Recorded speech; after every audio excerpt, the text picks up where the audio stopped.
TV pour jot suñu bépp vidéo ñu ngi lay ñaan nga bës abonné te bañ a fàtte it cloche de notification bii tax nga mën a am accès ci bépp vidéo IFADA TV. yéen mbokki internet IFADA TV pour jot suñu bépp vidéo ñu ngi lay ñaan nga bës abonné te bañ a fàtte it cloche de notification bii tax nga mën a am accès ci bépp vidéo IFADA. ñu bëggoon rek rendre ci hommage maman Zeynab Fall tey fii suñu émission Al Oumma Amina ñu ngi lay dégg.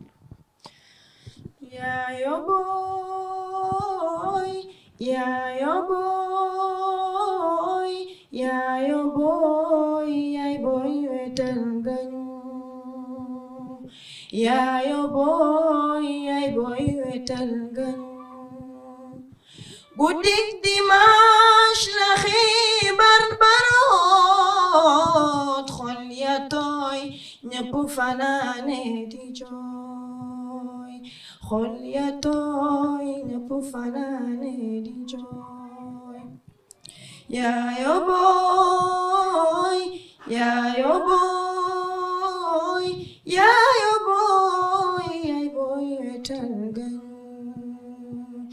Yayo boy wetal ganyu.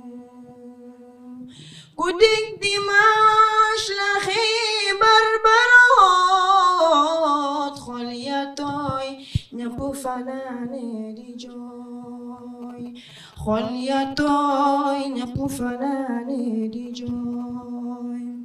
Kenn du la masa fàtte yaay soppe Rasul Zeynab Fall mi teel a dem. Soppe Rasul Zeynab Fall mi teel a dem. Yayo boy, yayo boy, yayo boy, yayo boy wetal. Masha Allah ñoo ngi jéggalu de. Masha Allah ñoo ngi jéggalu bu baax.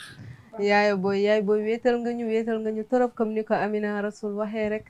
TV pour jot suñu bépp vidéo ñu ngi lay ñaan nga bës abonné te bañ a fàtte it cloche de notification bii tax nga mën a am accès ci bépp vidéo IFADA TV. yéen mbokki internet IFADA TV pour jot suñu bépp vidéo ñu ngi lay ñaan nga bës abonné te bañ a fàtte it cloche de notification bii tax nga mën a am accès ci bépp vidéo